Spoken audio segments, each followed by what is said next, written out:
ఏం సార్ పెద్దయినా ఏంటి పరిస్థితి ఎట్లా ఉంది? ఖమ్మం పార్లమెంట్లో ఎట్లా ఉండే అవకాశం ఉంది? ఎవరికి ఓటు వేయాలండి? ఎవరికి ఉందండి కాంగ్రెస్ ప్రభుత్వం నడుతుందిగా.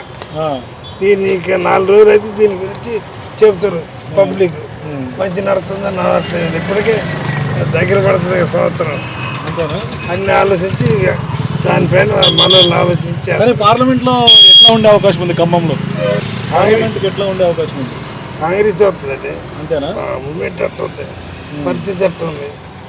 ఇది ఇంకా కేసీఆర్ మీద ఇంకా కోపం పోలే పబ్లిక్కి. పోలేదా? పోలే.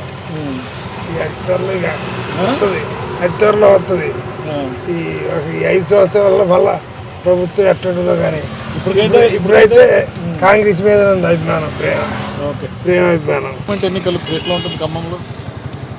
మనకు అంత ఐడియా లేదు. నువ్వు మామూలుగా ఎట్లా ఎవరు చేస్తావు చెప్తావు? మనకైతే కాంగ్రెస్. అంతేనా? ఎందుకు కాంగ్రెస్ చేయాలనిపిస్తుంది? ఏమో ఆయన కొద్దిగా డెవలప్మెంట్ అని ఉంటుందేమో. తెలంగాణలో ప్రభుత్వం మారింది, బీఆర్ఎస్ పోయింది, కాంగ్రెస్ వచ్చింది. దేశంలో కూడా మారాలగా. ఎట్లా ఉంటుంది ఖమ్మం పార్లమెంట్ ఇప్పుడు? పార్లమెంట్కి ఎట్లా ఉంటుంది ఖమ్మం? కాంగ్రెస్ కదా. అంతేనా? ఎందుకు కాంగ్రెస్? కేంద్రంలో బీజేపీ ఇష్టం లేదు నాకు. బీజేపీ బాలేదా? అది ఎక్కడో ఉండాల్సింది ఇక్కడ తీసుకొచ్చింది, ఎక్కడో ఉండాల్సింది ఇక్కడ తీసుకొచ్చారు అనవసరంగా. దానివల్ల పెద్ద ఉపయోగం కూడా లేదు, గొడవలు దాటున్నారు.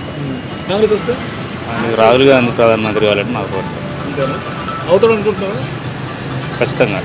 ఖమ్మం పార్లమెంట్ ఎట్లా ఉంది? కాంగ్రెస్ అన్న. అవునా? ఎందుకు? ఎందుకనంటే ఇప్పుడు ఎమ్మెల్యే వాళ్ళు ఎంపీ నుండి ఫండ్స్ ఏమొస్తాయి అన్న, ఆ ఫండ్స్ గురించి ఆలోచించుకోవాలా. అందులో మళ్ళీ ఖమ్మం అంటే పొంగులేటి చూసి అయినా ఓట్లు వేస్తారు. ఫస్ట్ పొంగులేటికి ప్రియారిటీ ఇస్తారు. రఘురామరెడ్డి ఆయన కాకుండా వేరే వాళ్ళు ఎవరైనా పెట్టినా కానీ పొంగులేటి శ్రీనివాసరెడ్డికి ఫస్ట్ ప్రియారిటీ ఇస్తారు. సో ఆయన ఇప్పుడు కాంగ్రెస్ పార్టీ అధికారంలో వచ్చింది, మార్పు కోరుకున్నారు, మార్పు వచ్చింది. ఏంటి 100 రోజుల్లో కాంగ్రెస్ పార్టీ బాగానే మేలు చేసింది అనుకుంటున్నారు? అంటే అన్న ఇప్పుడు ఉన్న ఈ అప్పులను ఉన్నాయి కదా అన్న, ఈ అప్పులు ఒకటి, ఆ కాళేశ్వరం లీకేజీలు ఒకటి, ఇవన్నీ సెట్ చేసరికి కొంచెం టైం పడుతుంది. మార్పు అనేది పక్కా వస్తుంది, వెయిట్ చేయాలి, ఎమ్మటే కాదు కదా. సో బాగానే ఉంది.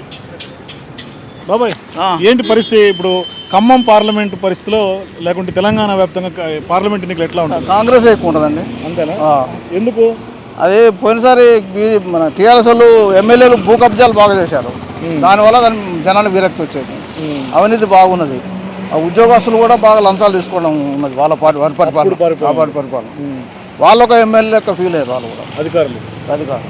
కానీ ఇప్పుడు మార్పు కోరుకున్నారు, అధికారం మారిపోయింది కదా. పోతే ఎప్పుడు చనిపోతే ఇంకా భూస్థాపితం టీఆర్ఎస్. అంతేనా? కానీ అసెంబ్లీకి పార్లమెంట్ కొంచెం డిఫరెంట్గా ఉంటుంది కదా. ఏదున్నా ఇంకా కేసీఆర్ మీద విరక్తి ఉంది జనానికి. ఇంకా ఇప్పట్లో పోలే మళ్ళా లాస్ట్ వరకు ఏమన్నా వస్తుందో కానీ ఇప్పట్లయితే కేసీఆర్ మీద ప్రేమ ఎవరికి కలగట్లే. అంతేనా? అయ్యో అని అనిపించలేదా? అయ్యో అంటే ఇప్పుడు 100 రూపాయలు చెప్తున్నాడుగా ఇక్కడ. ఏదన్నా పెన్షన్ పెంచుదామన్నా, ఆడవాళ్ళకి 25,000 వేద్దామన్నా ఎలక్షన్ కోడ్ పడ్డది, దానికోసం వెయిట్ చేస్తారు మనుషులు. సో రుణమాఫీ కూడా ఏం పెద్దగా, అది కూడా చెప్తాను 15 ఆగస్టు ఇచ్చాడుగా, దానికోసం కూడా వెయిట్ చేస్తాను రైతులు. నేను రైతునే. చేస్తాడని నమ్మకం ఉందా? ఉన్నది. ఖమ్మం పార్లమెంటు ఎట్లా ఉంది? ఎవరికి గెలిచే అవకాశాలు ఉన్నాయి? నేను కాంగ్రెస్ గెలిచిద్దాం. అవునా? ఎందుకు కాంగ్రెస్కి అంటే?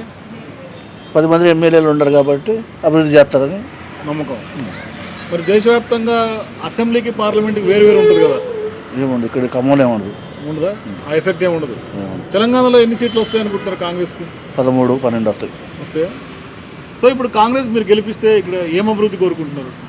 మాకు తాగునీరు, వ్యవసాయం, కొనటం, రైతు దగ్గర వడ్లు కానీ, కందులు కానీ, పెద్దలు అవి రేట్లు కొంచెం ఎక్కువ పెట్టి. సో బీఆర్ఎస్ మీద ఇంకా పోటీలో ఉండదు ఇక్కడ? బీఆర్ఎస్ ఇక్కడ ఖమ్మంలో ఉండదు. పార్లమెంట్ ఎలక్షన్స్ ఖమ్మం వరకు అయితే కాంగ్రెస్ విజయం సాధిస్తాను. ఖమ్మం కాంగ్రెస్. ఎందుకు కాంగ్రెస్? కాంగ్రెస్ అంటే కొన్ని ఇప్పుడు 6 గ్యారంటీలలో ఒక 3 అమలు చేశారు పక్కాగా. ఈ మహిళలకి బస్సు ఒకటి సౌకర్యం, కరెంటు బిల్లు, మాకు కావాల్సిన నీరు, గృహం. కానీ బీఆర్ఎస్ అంటుంది కాంగ్రెస్ పార్టీ వచ్చినాక కరువు తీసుకొచ్చింది అని చెప్పేసి నమ్ముతున్నారా? అట్లా ఏం లేదండి. అట్లా అది ప్రకృతి వైపరీత్యం అది, అలాంటిది ఏం లేదు. అది బీజేపీ, అది బీఆర్ఎస్ కూడా ఉంది పోటీ గట్టిగానే, కానీ ఇక్కడ సరైన నాయకులు అండర్స్టాండింగ్ లేక అంతే. కానీ ఇప్పుడు దేశవ్యాప్తంగా కూడా మోడీని మార్చాలని కోరుకుంటున్నారు. ఇప్పుడు అసెంబ్లీ మార్చారు. మారిద్దండి సార్ చాలా తేడా వస్తుంది. తెలంగాణలో 9 సీట్ల నుంచి 10 సీట్ల వరకు కాంగ్రెస్ వస్తుంది.